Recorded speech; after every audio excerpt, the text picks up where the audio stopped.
Hello everyone, welcome to another episode of Terrius Talks Tech. Today I have three topics. Firstly, we're going to talk about the Intel Management Engine flaw that was revealed last week.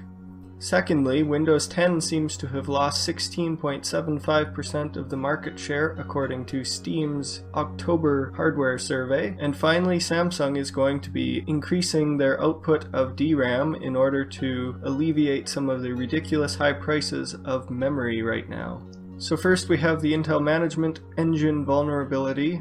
Now the Intel Management Engine has been built into the CPUs since the late 2008 CPUs. The idea of the Intel Management Engine was to allow remote access to the CPUs for remote management, networking, things like that. It was also in order to allow the CPU to still do different tasks while it's being used for running the operating system. So let's bring up the article here. Intel Management Engine Vulnerability exposes millions of PCs to undetectable attacks, claims security firm.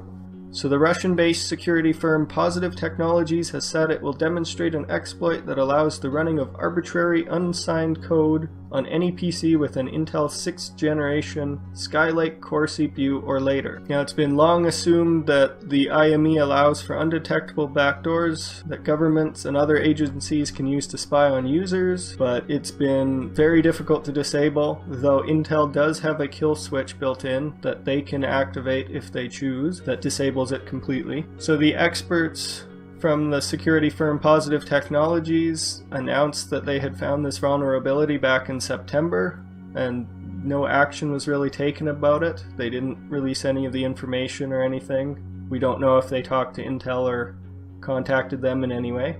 And now they've provided a few more details showing off that they actually were able to break in and get the information of this IME. So it says here they're set to reveal the findings at the annual Black Hat Europe conference, the InfoSec conference, which will begin on December 4th. And according to the company, the researchers were able to introduce any code and execute it thanks to a design decision that connects the IME to the PC's USB subsystem to enable a debugging mechanism. It's being referred to as a God mode hack because of its severity and scope. What they're doing is they're using the USB JTAG, and JTAG stands for Joint Test Action Group. It's essentially a debugger connection that's built into most electronics these days. Now normally that wouldn't be a problem, however the JTAG for the USB is directly connected to the IME using some undisclosed methods that they're going to probably reveal at the Black Hat Europe conference. They were able to bridge the connection between the USB JTAG and the CPU, able to gain full access and execute whatever they want on the CPU. So the method of this attack requires physical access to the machine that you're attacking, so it's not really going to affect many home users. However, it could potentially affect enterprise users or anybody that has people coming in and out and using their systems without direct supervision. This is just more confirmation that you should never attach a USB device of any kind to your system unless you know the origins of that USB device. You don't want to just randomly pick up a USB key off the ground and plug it into your computer to see what's on it, because you never know what could actually be in there. And there are even some very malicious USB devices that people have invented that can basically short out the USB port and send a very high voltage spike through the computer, which in an unprotected system, it can actually fry the CPU directly.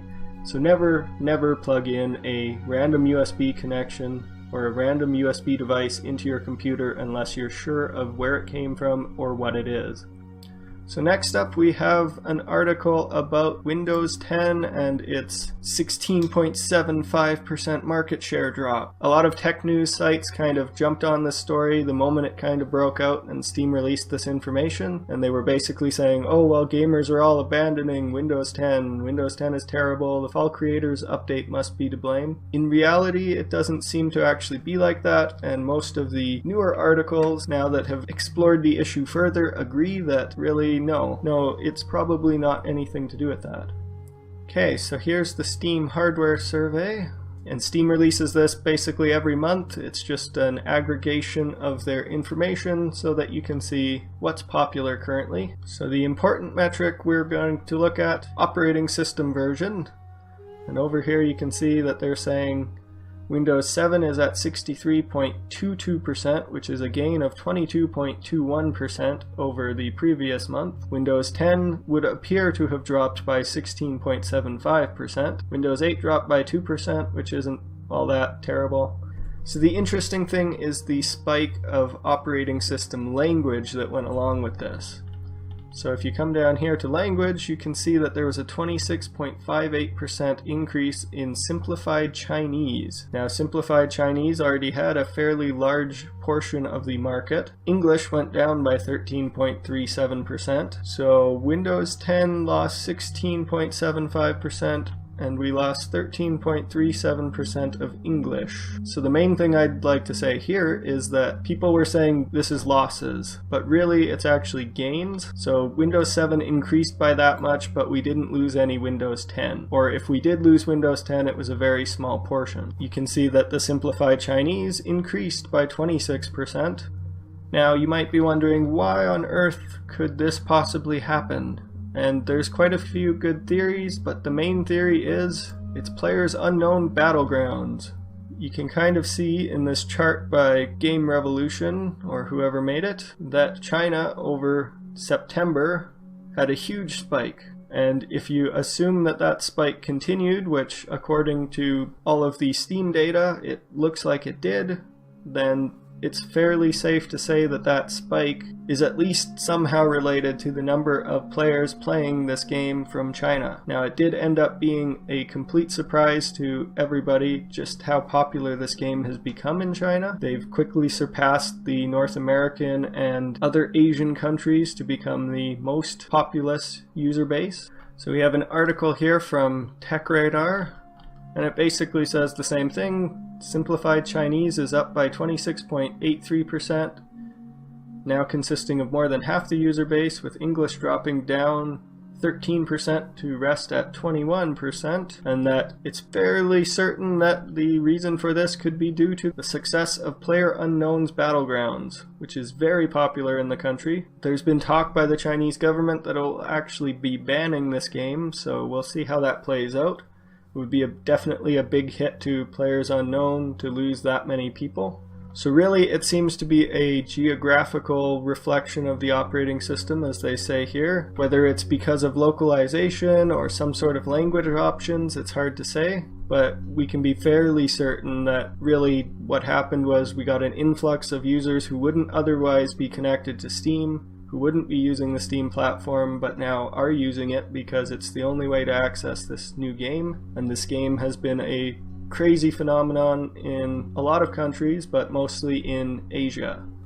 Okay, and finally here we are going to talk about the DRAM prices, or at least Samsung's reaction to these DRAM prices. Samsung is going to be increasing the DRAM output as RAM prices continue to climb. This is from PC Gamer. Samsung is planning to significantly ramp up its DRAM output. It's said that Samsung is not happy that SK Hynix and Micron are making their biggest profits from their DRAM businesses, and that some of Samsung's electronics personnel believe this economic boom needs to be finished before China enters the DRAM markets. So Samsung increasing their production as the largest producer of DRAM modules will hopefully kind of push competition between Hynix and Micron, and hopefully the three of them will kind of push down the RAM prices going into 2018. The downside is that according to Samsung, they're going to be converting part of one of its NAND factories into DRAM. So the NAND factory produces 30,000 2D NAND flash memories per month. Hopefully it doesn't impact the solid state market very much, but there is no way to really know until next year comes around and all of these changes have been pushed through. So if you've been waiting to build a computer because RAM prices are ridiculous, which they are right now, they're way higher than they should be, then hopefully early 2018 we'll see a reprieve to that and you will be good to go. As a bonus that I saw and wanted to talk about, Samsung's GDDR6 memory is shaping up to be faster than expected. This is also from PC Gamer. Samsung is already receiving CES awards, which doesn't happen until January, for its new graphics memory process, which is GDDR6, and it's clear that they've been spending a lot of time working on this process in the last year because they initially expected it to be able to handle 14 gigabits per second of bandwidth, but now in their new release they've said it's actually up to 16 gigabits per second. So this is double the current generation of GDDR5 memory. It's not quite double the speed of GDDR5X, which goes up to 11 gigabits per second, but it is definitely a lot faster than that. And Samsung said it processes images and videos at 16 gigabits per second with 64 gigabytes per second data input-output bandwidth, which is the equivalent to transferring approximately 12 full HD DVDs per second. Samsung also says its GDDR6 memory is using less power, operating at 1.35 volts instead of 1.5 volts, which of course means that the new modules are more efficient and hopefully they'll be less expensive than GDDR5X, which is actually fairly expensive, and HBM memory, which is extremely expensive.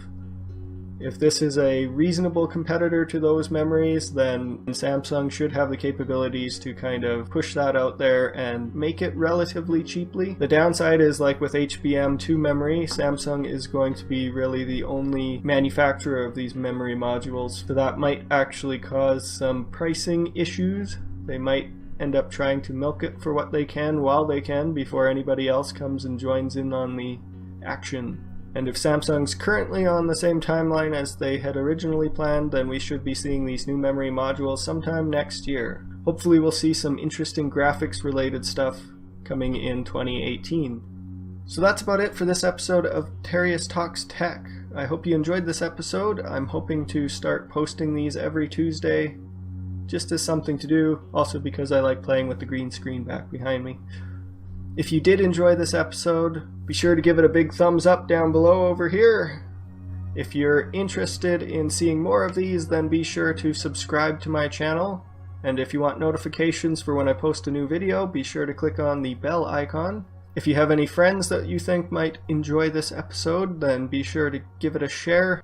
If you have any comments or questions or suggestions for future episodes of Terrius Talks Tech, then be sure to email them to me or tweet them to me or post them in the comments section down below. I believe my email address will be up here. My Twitter account is right here. And there should be a subscribe icon coming up over here somewhere. Thank you for watching. I hope you have a wonderful day.